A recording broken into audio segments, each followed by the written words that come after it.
यहां हमें एक कॉम्प्लेक्स नंबर दिया गया है जिसमें असल हिस्सा ये है जबकि ख्याली हिस्सा है ये, और हमें ये नंबर इस ग्राफ पे प्लॉट करना है। और इस ग्राफ में आप देख सकते हैं कि एक पोलर प्लेन बना हुआ है जबकि इसमें कुछ लकीरें और कुछ दायरे दिए हुए हैं। ये दायरे एक एक खाने के फासले पर हैं और हर खाना एक यूनिट को जाहिर करता है।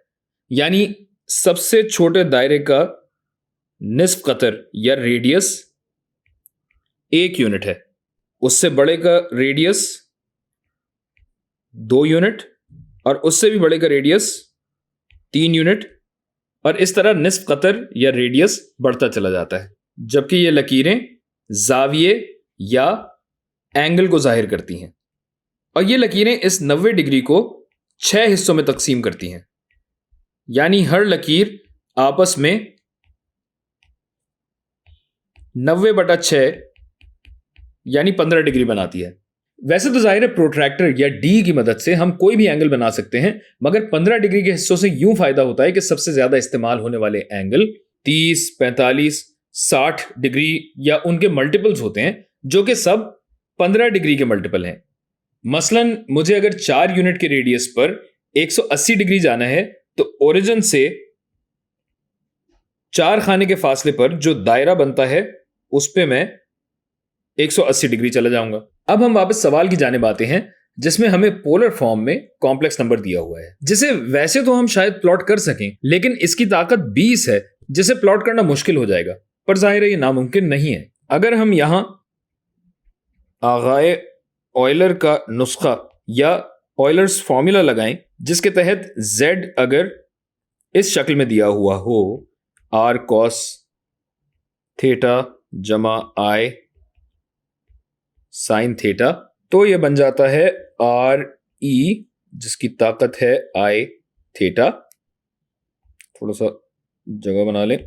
और ये कॉम्प्लेक्स नंबर अपनी एक्सपोनेंशियल शक्ल में आ जाता है जिसमें हम 20 की पावर लगाकर एक्सपोनेंट्स के जरिए कोई ना कोई वैल्यू निकाल सकते हैं। अब आप कहेंगे सवाल में तो r दिया हुआ ही नहीं है, तो r का मतलब होता है 1, जबकि थीटा है 2π/3 रेडियंस, जिसे प्लॉट करने के लिए मुझे डिग्रीज में तब्दील करना होगा, और इसके लिए मैं पाई रेडियंस को 180 डिग्रीज से तब्दील कर देता हूं। यह बनेगा 3 छक्के 18, ये 60 हो गया, और 2 ज़रब 60 बना 120 डिग्री।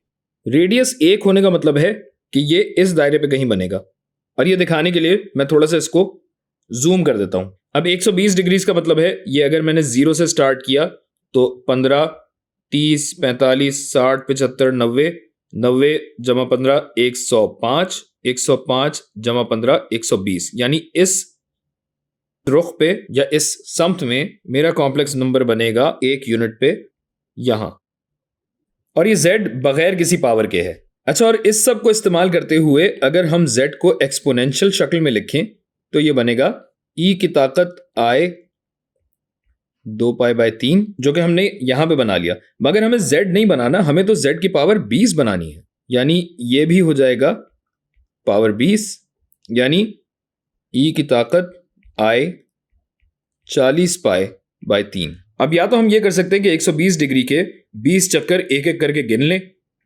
या फिर हम अपनी जिंदगी आसान बनाने के लिए थोड़ा सा दिमाग इस्तेमाल करके ये देख लें कि चूंकि 2π रेडियंस में एक राउंड मुकम्मल होता है, या एक दायरा 2π रेडियंस में बनता है, तो क्यों ना हम ये देख लें कि 40π/3 रेडियंस कितने राउंड बनाता है। तो यानी 2π × x बराबर होगा 40π/3 के, और ये x जो है ये बनेगा 20π/3, जिसको अगर मैं मिक्स्ड फ्रैक्शंस में लिखूं तो ये होता है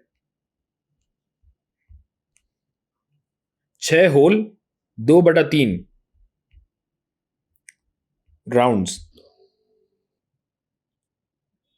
यानी 6 पूरे चक्कर प्लस, यानी 6 पूरे चक्कर और 2/3 चक्कर, और चूंकि एक चक्कर 360 डिग्री का होता है तो ये बनेगा 240 डिग्री। यानी इसे प्लॉट करने के लिए एक के रेडियस वाले दायरे पे 240 डिग्री जाना होगा। अब आपको इन 15 डिग्रीज की लकीरों का फायदा समझ आएगा।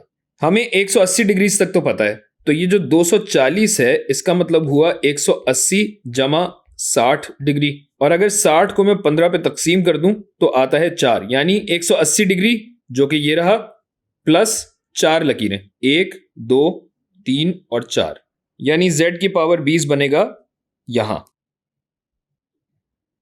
ये हो गया z की पावर 20।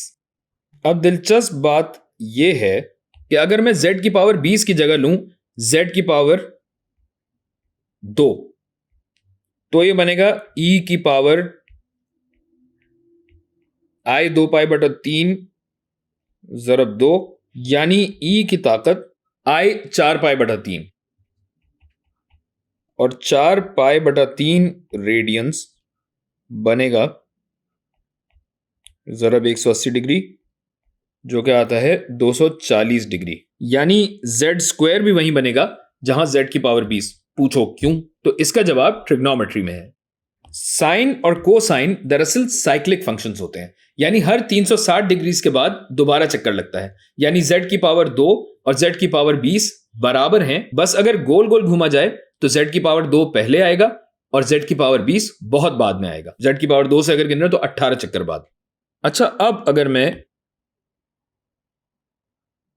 z की ताकत 3 रख के देखूं, यानी e की ताकत i 2 पाई बाय 3 ज़रब 3 बना e की ताकत i 2 पाई, अजीब सा लग रहा है, थोड़ा तमीज से बना देता हूं, और इसे भी जो कि इस रियल एक्सिस पे आएगा।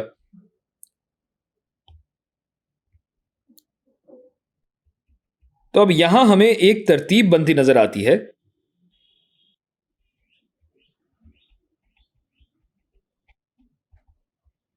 तो यहां हमें एक तरतीब बनती नजर आती है जिसमें अगर पावर कदम ब कदम बढ़ाई जाए तो एंगल 120 डिग्री के हिसाब से बनता है। यानी z की पावर 0 रखी जाए तो जवाब आता है 1, जो कि ये रहा 1 रियल एक्सिस पर, जबकि z की पावर 1 आया 120 डिग्री पे, z की पावर 2 120 डिग्री और आगे, और फिर z की पावर 3 120 डिग्री और आगे। इसी तरह z की पावर 4 5 6 7 8 और 20 तक अगर ये चक्कर चलता रहे तो z की पावर 20 आता है यहां। बस इस बात का ध्यान रखिए कि जो एंगल दिया गया है उसी एंगल का चक्कर चलता है। यहां 120 डिग्री था, लिहाजा 120 का चक्कर चला, अगर कोई और एंगल होता तो उस एंगल का चक्कर चलता।